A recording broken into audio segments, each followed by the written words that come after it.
Hello, my name is Anton Bakari, and I am reading Chapter 2 of Profit Over People by Noam Chomsky.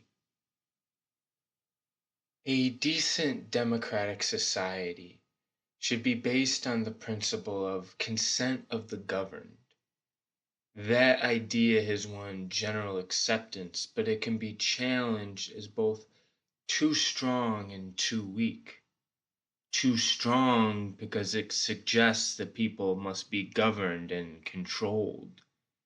Too weak because even the most brutal rulers require some measure of consent of the governed, and generally obtain it, not only by force. I am interested here in how the more free and democratic societies have dealt with these issues. Over the years, popular forces have sought to gain a larger share in managing their affairs, with some success alongside many defeats. Meanwhile, an instructive body of thought has been developed to justify elite resistance to democracy. Those who hope to understand the past and shape the future would do well to pay careful attention not only to the practice, but also to the doctrinal framework that supports it. The issues were addressed 250 years ago by David Hume in classic work. Hume was intrigued by the easiness with which the many are governed by the few, the implicit submission with which men resign their fate to their rulers. This he found surprising because force is always on the side of the governed. If people would realize that, they would rise up and overthrow the masters. He, David Hume, concluded that the government is founded on control of opinion, a principle that extends to the most despotic and most military governments, as well as to the most free and most popular. David Hume surely underestimated the effectiveness of brute force. A more accurate version is that the more free and popular government, the more it becomes necessary to rely on control of opinion to ensure submission to the rulers. Let me repeat, the more free and popular a government, the more it becomes necessary to rely on control of opinion to ensure submission to the rulers. That people must submit is taken for granted pretty much across the spectrum. In a democracy, the governed have the right to consent, but nothing more than that. In the terminology of modern progressive thought, the population may be spectators, but not participants, apart from occasional choices among leaders representing authentic power, that authentic power being private power, business power. That is the political arena. The general population must be excluded entirely from the economic arena, where what happens in society is largely determined.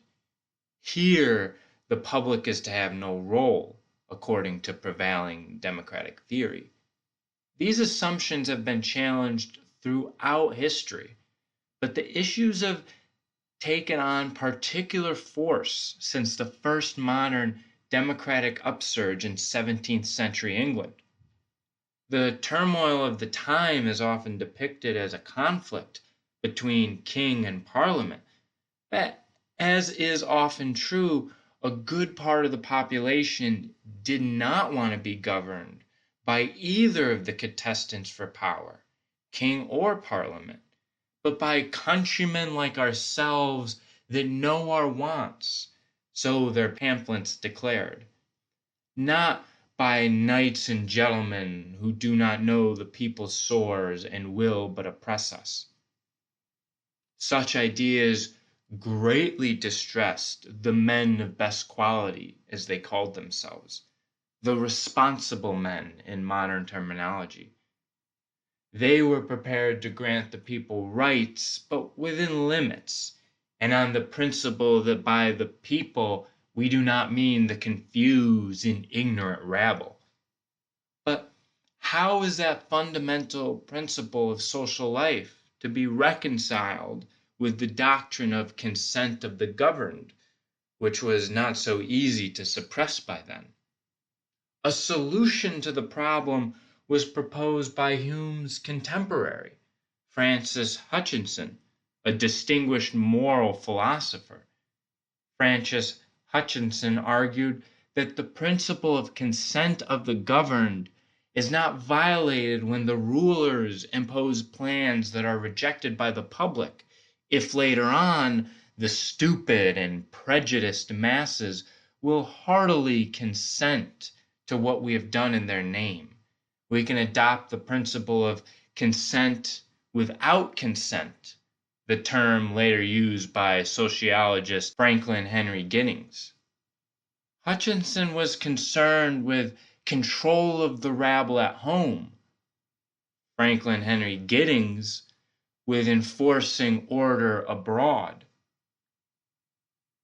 Franklin Henry Giddings was writing about the Philippines, which the U.S. Army was liberating at the time, while also liberating several 100,000 souls from life's sorrows, or as the press put it, slaughtering the natives in English fashion, so that the misguided creatures who resist us will at least respect our arms and later come to recognize that we wish them liberty and happiness. To explain all of this in properly civilized tones, Franklin Henry Giddings devised his concept of consent without consent. If in later years the conquered people see and admit that the disputed relation was for the highest interest, it may be reasonably held that authority has been imposed with the consent of the governed, as when a parent prevents a child from running into a busy street. These explanations capture the real meaning of the doctrine of consent of the governed. The people must submit to their rulers, and it is enough if they give consent without consent. Within a tyrannical state or in foreign domains, force can be used. When the resources of violence are limited, the consent of the governed must be obtained by the devices called manufacture of consent by progressive and liberal opinion. The enormous public relations industry, from its origins early in this century, has been dedicated to the control of the public mind, as business leaders describe the task. And they acted on their words, surely one of the central themes of modern history. The fact that the public relations industry has its roots in major centers in the country that is most free is exactly what we should expect with a proper understanding of Hume's maxim. Remember, Hume's maxim was that all government was founded on the control of opinion, or as the public relations industry has been dedicated to, the control of the public mind. A few years later, Hume and Hutchinson wrote, "The problems caused by the rabble in England spread to the rebelling colonies of North America." The founding fathers repeated the sentiments of the British men of best quality in almost the same words. As one put it, "When I mention the public, I mean to include only the rational part of it. The ignorant and vulgar are as unfit to judge of the modes of government as they are unable to manage its reins. The people are a great beast that must be tamed," his colleague Alexander Hamilton declared. Rebellious and independent farmers had to be taught, sometimes by force, that the ideals of the revolutionary pamphlets were not to be taken too seriously. The common people, who were not to be represented by countrymen like themselves, who know the people's sores, but by gentry, merchants, lawyers, and other responsible men who could be trusted to defend privilege. The reigning doctrine was expressed clearly by the President of the Continental Congress and first Chief Justice of the Supreme Court, John Jay. The people who own the country ought to govern it. One issue remained to be settled. Who owns the country? The question was answered by the rise of private corporations and structures devised to protect and support them. The question was answered by the rise of private corporations and structures devised to protect and support private corporations, though it remains a difficult task to compel the public to keep to the spectator role. The United States is surely the most important case to study if we hope to understand the world of today and tomorrow. One reason is its incomparable power. Another is its stable democratic institutions. Furthermore, the United States was as close to a tabula rasa as one can find. America can be as happy as she pleases, Thomas Paine remarked in 1776. She has a blank sheet to write upon. The indigenous societies were largely eliminated. The U.S. also has little residue of earlier European structures, one reason for the relative weakness of the social contract and of support systems, which often had their roots in pre-capitalist institutions. And to an unusual extent, the social political order was consciously designed. In studying history, one cannot construct experiments, but the United States is as close to the ideal case of state capitalist democracy as can be found. The main designer, furthermore, was an astute political thinker, James Madison, whose views largely prevailed. In the debate on the Constitution, Madison pointed out that if elections in England were open to all classes of people, the property of landed proprietors would be insecure, and agrarian law would soon take place, giving land to the landless. The constitutional system must be designed to prevent such injustice and secure the permanent interests of the country, which are property rights. Among Madisonian scholars, there is a consensus that the Constitution was intrinsically an artistic document designed to check the democratic tendencies of the period, delivering power to a better sort of people and excluding those who were not rich, well-born, or prominent from exercising political power. Lance Banning. The primary responsibility of government is to protect the minority of the opulent against the majority, James Madison declared. That has been the guiding principle of the democratic system from its origins until today. In public discussion, Madison spoke of the rights of minorities in general, but it is quite clear that he had a particular minority in mind, the minority of the opulent, the ruling class. Modern political theory stresses Madison's belief that in a just and free government, the rights of both the property and of the persons ought to be effectually guarded. But in this case, too, it is useful to look at the doctrine more carefully. There are no rights of property, only rights to property. That is, rights of persons with property. Perhaps I have a right to my car, but my car has no rights. The person to property also differs from others in that one person's possession of property deprives another of that right. If I own my care, you do not.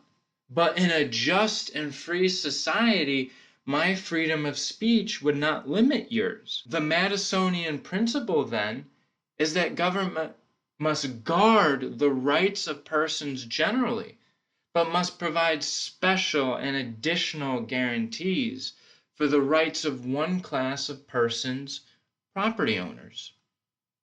Madison foresaw that the threat of democracy was likely to become more severe over time because of the increase, the proportion of those who will labor under all the hardships of life and secretly sigh for a more equal distribution of its blessings. They might gain influence, James Madison feared. James Madison was concerned by the symptoms of leveling spirit that had already appeared and warned of the future danger if the right to vote would place power over property in hands without a share in it. Those without property or the hope of acquiring it cannot be expected to sympathize sufficiently with its rights, James Madison explained. His solution was to keep political power in the hands of those who come from and represent the wealth of the nation, the more capable set of men, with the general public fragmented and disorganized. The problem of a leveling spirit also arises abroad, of course. We learned a lot about really existing democratic theory by seeing how this problem is perceived, particularly in secret internal documents where leaders can be more frank and open. Take the important example of Brazil, the colossus of the South. On a visit in 1960, President Eisenhower assured Brazilians that our socially conscious private enterprise system benefits all the people, owners and workers alike. In freedom, the Brazilian worker is happily demonstrating the joys of life under a democratic system. The ambassador added that U.S. influence had broken down the old order in South America by bringing it to it such revolutionary ideas as free compulsory education, equality before the law, a relatively classless society, a responsible democratic system of government, free competitive enterprise, and a fabulous state of living for the masses. But Brazilians rejected harshly to the good news brought by their northern tutors. Latin American elites are like children, Secretary of State John Foster Dulles informed the National Security Council, with practically no capacity for self-government. Worse still, the United States is hopelessly far behind the Soviets in developing controls over the minds and emotions of unsophisticated peoples. John Foster Dulles and Eisenhower expressed their concern over the communist ability to get control of mass movements, an ability that we have no capacity to duplicate. The poor people are the ones they appeal to, and they have always wanted to plunder the rich. In other words, we find it hard to induce people to accept our doctrine that the rich should plunder the poor, a public relations problem that had not yet been solved.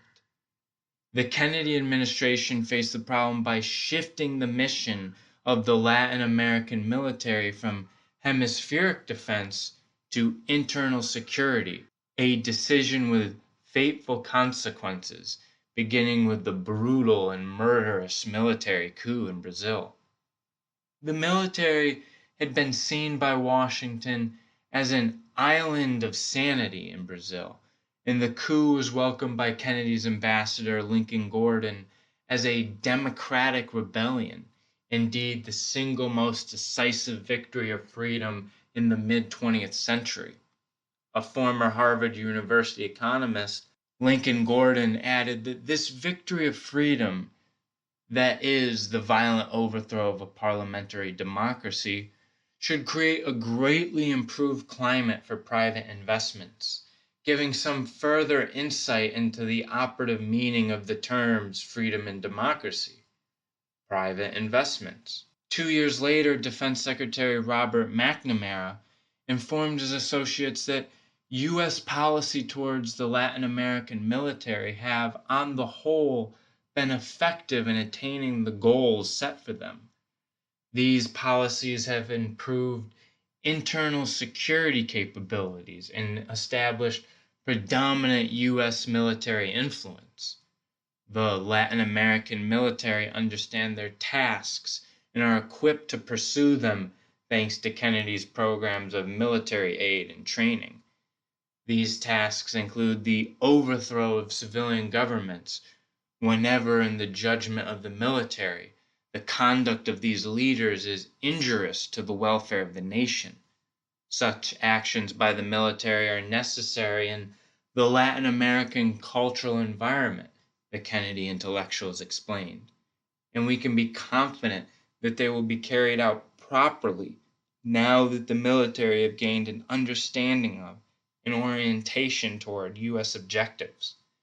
That assures a proper outcome to the revolutionary struggle for power among major groups which constitute the present class structure in Latin America, an outcome that will protect private U.S. investment and trade, the economic root that is at the heart of U.S. political interest in Latin America. These are secret documents, in this case of Kennedy liberalism. Public discourse is naturally quite different. If we keep to it, we will understand little about the true meaning of democracy or about the global order of the past years and the future as well, since the same hands hold the reins. The more serious scholarship is clear about the basic facts.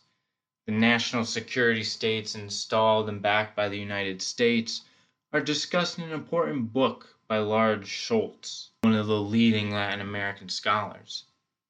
Their goal, in his words, was to destroy permanently a perceived threat to the existing structure of socio-economic privilege by elimination of the political participation of the numerical majority, Hamilton's great beast. The goal is basically the same in the home society, though the means are different. The pattern continues today. The champion human rights violator in the hemisphere is Colombia, also the leading recipient of U.S. military aid and training in recent years. The pretext is the drug war, but that is a myth as regularly reported by major human rights groups, the church, and others who have investigated the shocking record of atrocities and the close links between the narco-traffickers, landowners, the military, and their paramilitary associates.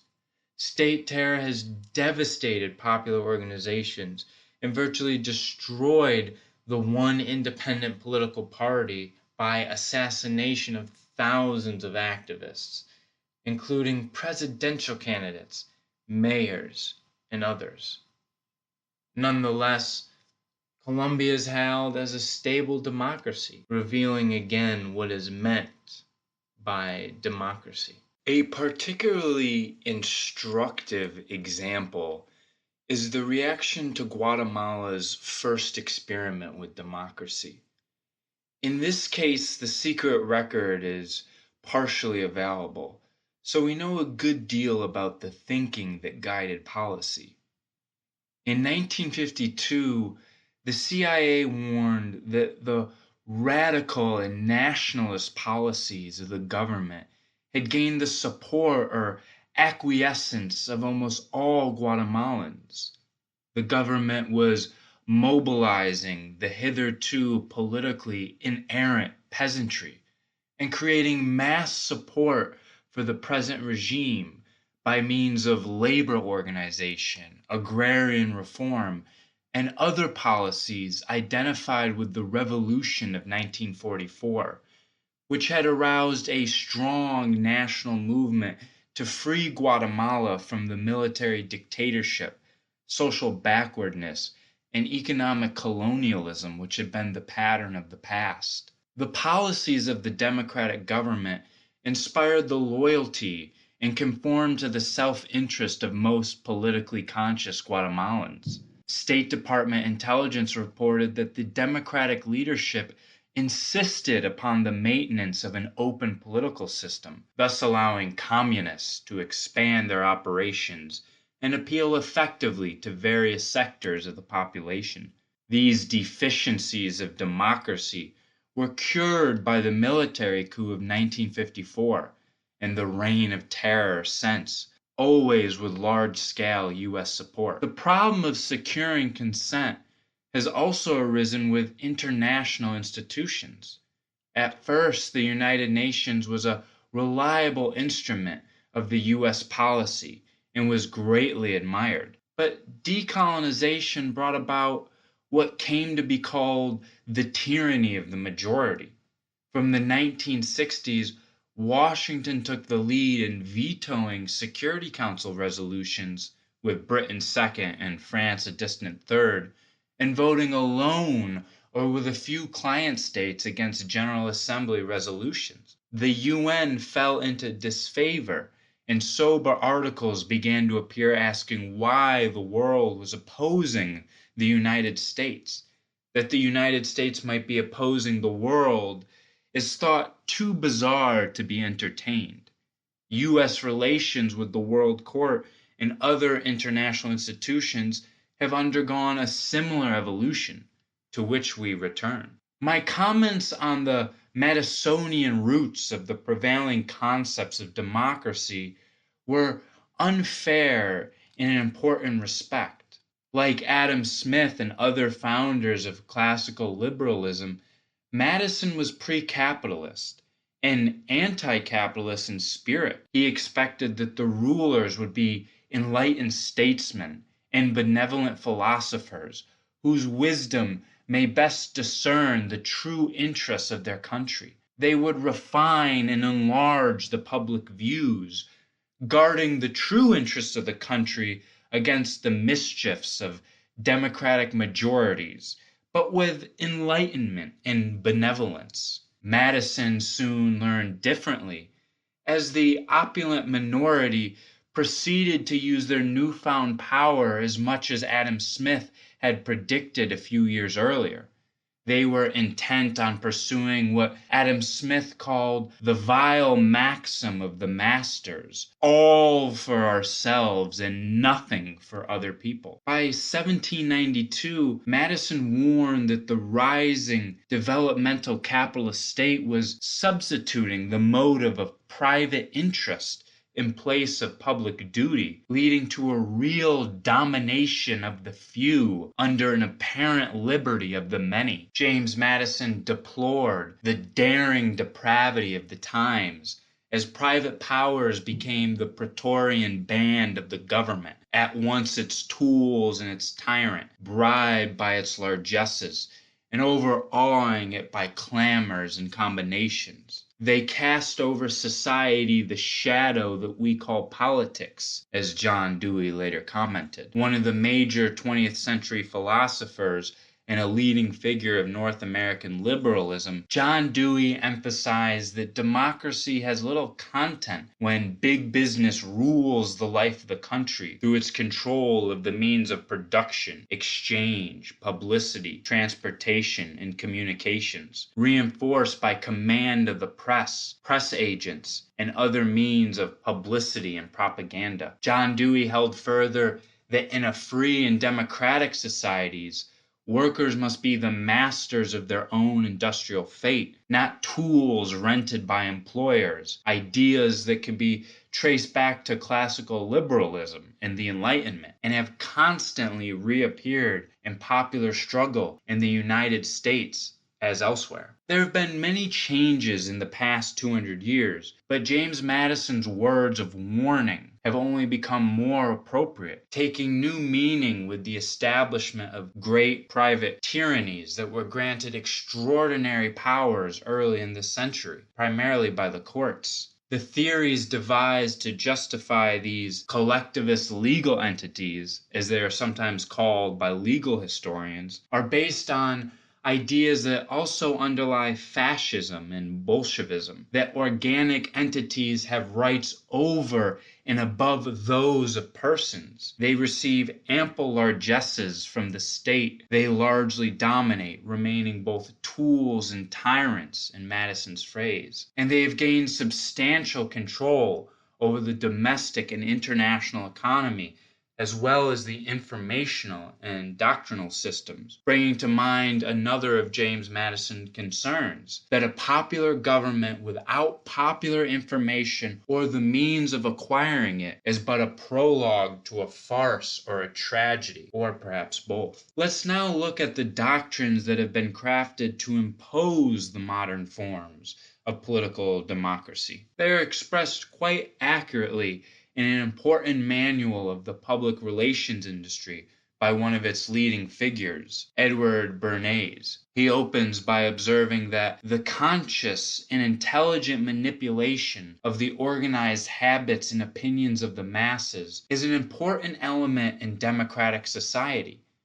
To carry out this essential task, the intelligent minorities must make use of propaganda continuously and systematically, because they alone understand the mental processes and social patterns of the masses and can pull the wires which control the public mind.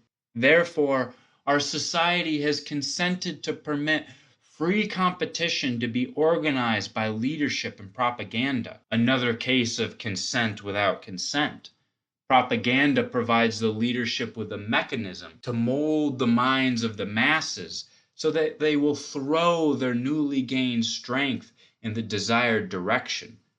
The leadership can regiment the public mind every bit as much as an army regiments the bodies of its soldiers. This process of engineering consent is the very essence of the democratic process, Bernays wrote shortly before he was honored for his contributions by the American Psychological Association, APA, in 1949. The importance of controlling the public mind has been recognized with increasing clarity as popular struggles succeed in extending the modalities of democracy, thus giving rise to what liberal elites call the crisis of democracy, as when normally passive and apathetic populations become organized and seek to enter the political arena to pursue their interests and demands, threatening stability and order. As Edward Bernays explained the problem, with universal suffrage and universal schooling, at least even the bourgeoisie stood in fear of the common people, for the masses promised to become king, a tendency fortunately reversed, so has it been hoped, as new methods to mold the minds of the masses were devised and implemented. A good New Deal liberal, Edward Bernays had developed his skills in Woodrow Wilson's Committee on Public Information, the first U.S. state propaganda agency. It was the astounding success of propaganda during the war that opened the eyes of the intelligent few in all departments of life to the possibilities of regimenting the public mind, Bernays explained in his public relations manual entitled Propaganda. The intelligent few were perhaps unaware that their astounding success relied in no small part on propaganda fabrications about Hun atrocities provided to them by the British Ministry of Information, which secretly defined its task as to direct the thought of most of the world. All of this is good Wilsonian doctrine known as Wilsonian idealism in political theory. Wilson's own view was that an elite of gentlemen with elevated ideals is needed to preserve stability and righteousness. It is the intelligent minority of responsible men who must control decision making.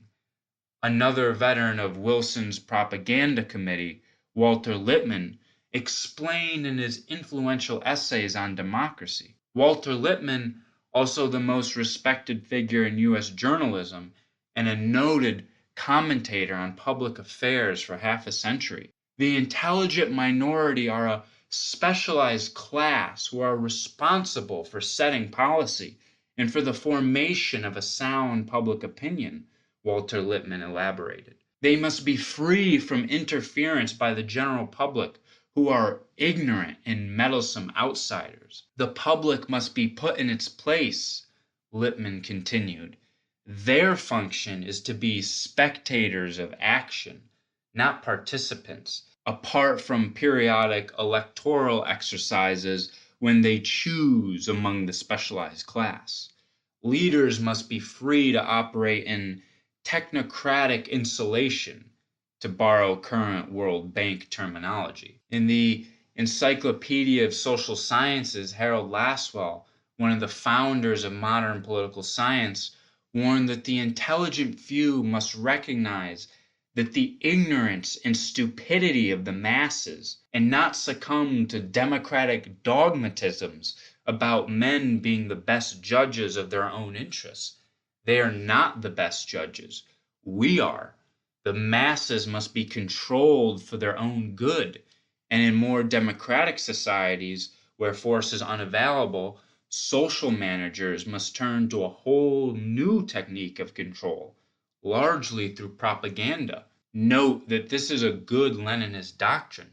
The similarity between progressive democratic theory and Marxism-Leninism is rather striking, something that Mikhail Bakunin had predicted long before. With a proper understanding of the concept of consent, we can see that implementation of the business agenda over the objections of the general public is with the consent of the governed, a form of consent without consent. That is a fair description of what has been happening in the United States. There's often a gap between public preferences and public policy. In recent years, the gap has become substantial. A comparison sheds further light on the functioning of the democratic system. More than 80% of the public think that the government is run for the benefit of the few and the special interests, not the people, up from about 50% in earlier years. Over 80% believe that the economic system is inherently unfair and that working people have too little say in what goes on in the country. More than 70% feel that businesses gain too much power over too many aspects of American life. And by almost 20 to 1, the public believe that corporations should sometimes sacrifice some profit for the sake of making things better for their workers and communities. Public attitudes remain stubbornly social democratic in important respects, as they did through the Reagan years, contrary to a good deal of mythology. But we should also note that these attitudes fall far short of the ideas that have animated the democratic revolutions. Working people of 19th century North America did not plead with their rulers to be more benevolent. Rather, they denied their right to rule. Those who work in the mills should own them, the labor press demanded, upholding the ideals of the American Revolution as the dangerous rabble understood them. The 1994 congressional election is a revealing example of the gap between rhetoric and fact. It was called a political earthquake, a landslide victory, a triumph of conservatism that reflects the continuing drift to the right as voters gave an overwhelming popular mandate to Newt Gingrich's ultra-right army, who promised to get government off our backs and bring back the happy days when the free market reigned. Turning to facts, The landslide victory was won with barely more than half the votes cast, about 20% of the electorate, figures that hardly differ from 2 years earlier when the Democrats won. 1 out of 6 voters described the outcome as an affirmation of the Republican agenda. 1 out of 4 had heard of the contract with America, which presented that agenda. And when informed, the population opposed virtually all of it by majorities. After about 60% of the public wanted social spending increased, a year later, 80% held that the federal government must protect the most vulnerable in society, especially the poor and elderly, by guaranteeing minimum living standards and providing social benefits.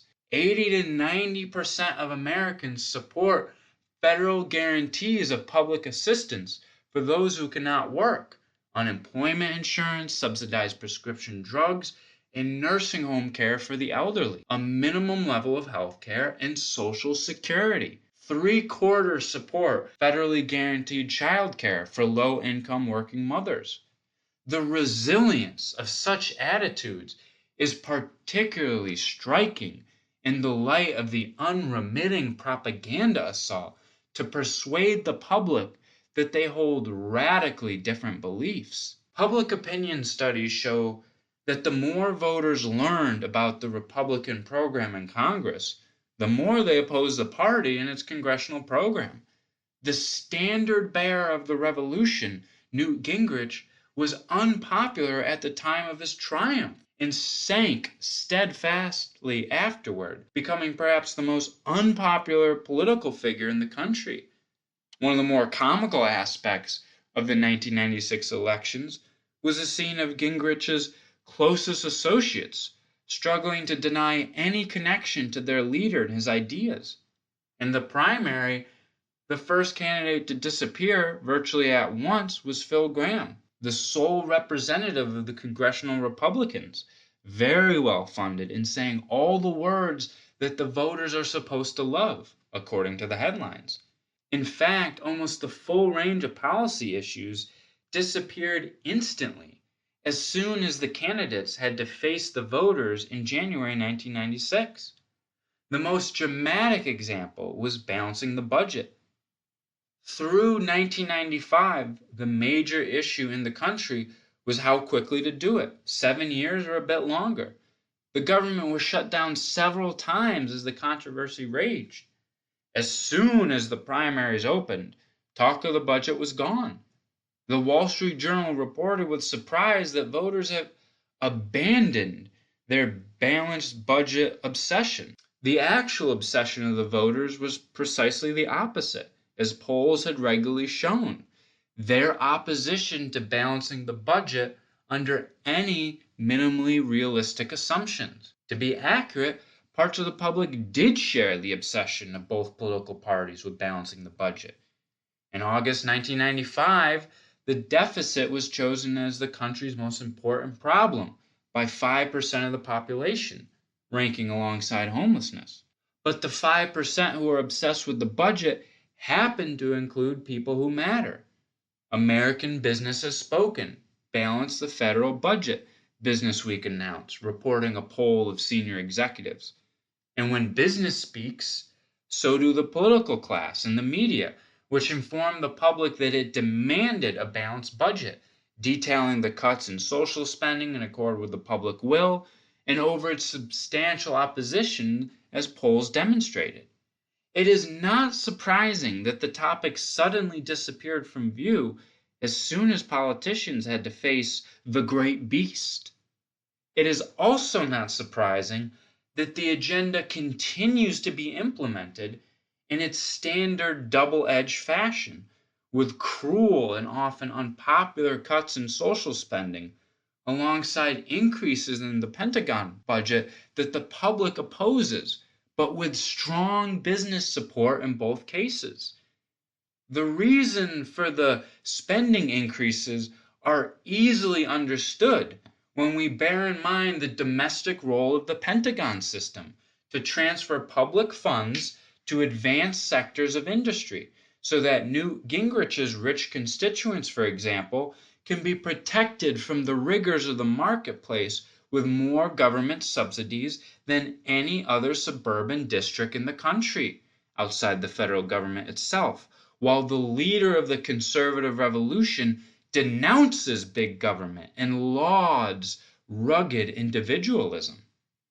From the beginning, it was clear from the polls that the stories about the conservative landslide were untrue. Now the fraud is quietly conceded. The polling specialists of the Gingrich Republicans explain that when he reported that most people supported the contract with America, what he meant was they liked the slogans that were used for packaging. For example, his studies showed that the public opposes dismantling the health system and wants to preserve, protect, and strengthen it for the next generation. So dismantling is packaged as a solution that preserves and protects the healthcare system for the next generation. The same is true generally. All of this is very natural in a society that is, to an unusual degree, business run, with huge expenditures on marketing. 1 trillion a year, 1/6 of gross domestic product, much of it tax deductible, so that people pay for the privilege of being subjected to manipulation of their attitudes and behavior. But the great beast is hard to tame. Repeatedly, it has been thought that the problem has been solved and that the end of history has been reached in a kind of utopia of the masters. One classic moment was at the origins of neoliberal doctrine in the early 19th century, when David Ricardo, Thomas Malthus, and other great figures of classical economics announced that the new science had proven with the certainty of Newton's laws that we only harm the poor by trying to help them, and that the best gift we can offer the suffering masses is to free them from the delusion that they have a right to live. The new science proved that people had no rights beyond what they can obtain in the unregulated labor market. By the 1830s, it seemed that these doctrines had won the day in England, with the triumph of right thinking at the service of British manufacturing and financial interests.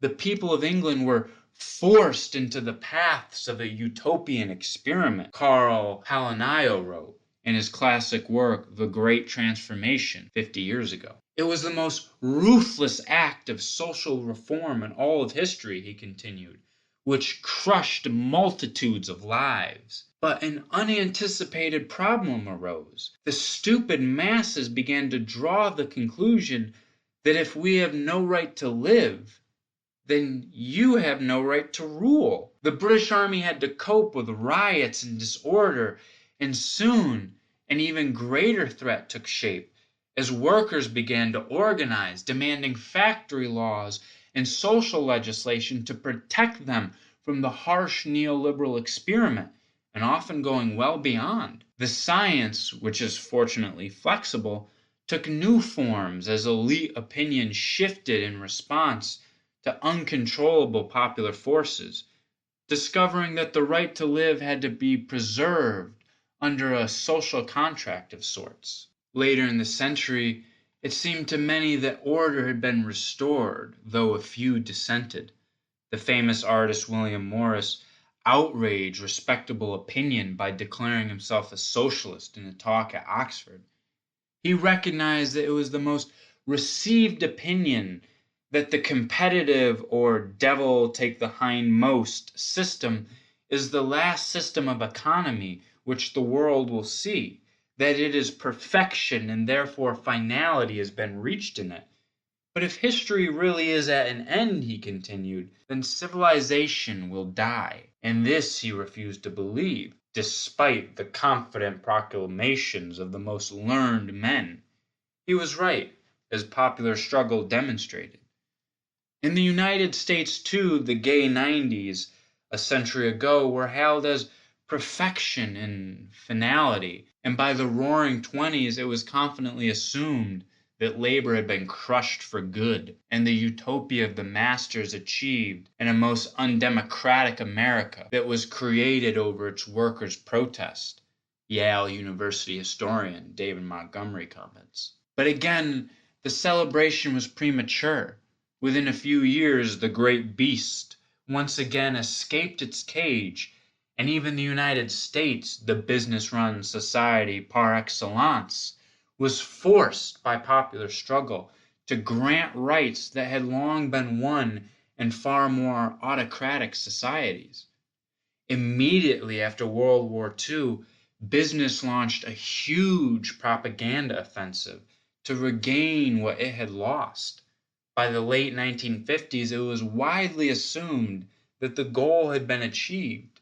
We had reached the end of ideology in the industrial world, Harvard sociologist Daniel Bell wrote. A few years earlier, as an editor of the leading business journal, Fortune, Daniel Bell reported the staggering scale of business propaganda campaigns designed to overcome the social democratic attitudes that persisted into the post-war years. But again, the celebration was premature. Events of the 1960s showed that the great beast was still on the prowl, once again arousing fear of democracy among respectable men. The Trilateral Commission, founded by David Rockefeller in 1973, devoted its first major study to the crisis of democracy throughout the industrial world as large sectors of the population sought to enter the public arena. The naive might think of that as a step towards democracy, but the Commission understood that it was excessive democracy and hoped to restore the days when Truman had been able to govern the country with the cooperation of a relatively small number of Wall Street lawyers and bankers, as the American rapporteur, Harvard professor Samuel Huntington, commented. That was proper moderation in democracy. Of particular concern to the Commission were the failures of what it called the institutions responsible for the indoctrination of the youth, the schools, universities, and churches. The Trilateral Commission proposed means to restore discipline and to return the general public to passivity and obedience, overcoming the crisis of democracy. The Commission represents the more progressive internationalist sectors of power and intellectual life in the United States, Europe, and Japan. The Carter administration was drawn almost entirely from the ranks of the Trilateral Commission. The right wing takes a much harsher line. From the 1970s, changes in the international economy have put new weapons into the hands of the masters, enabling them to chip away at the hated social contract that had been won by popular struggle. The political spectrum in the United States, always very narrow, has been reduced to near invisibility. A few months after Bill Clinton took office, the lead story in the Wall Street Journal expressed its pleasure that on issue after issue, Mr. Clinton and his administration came down on the same side as corporate America, eliciting cheers from heads of major corporations who are delighted that we're getting along much better with this administration than we did with the previous ones, as one put it. A year later, business leaders found they could do even better, and by September 1995, Businessweek reported that the new Congress represents a milestone for business.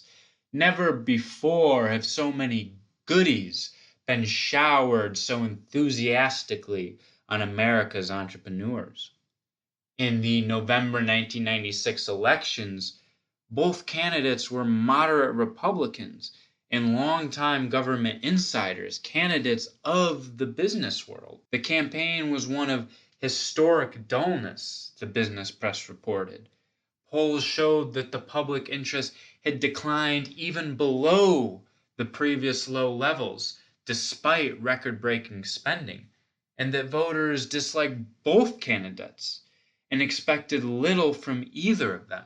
There is large-scale discontent with the workings of the democratic system. A similar phenomenon has been reported in Latin America, and though conditions are quite different, some of the reasons are the same.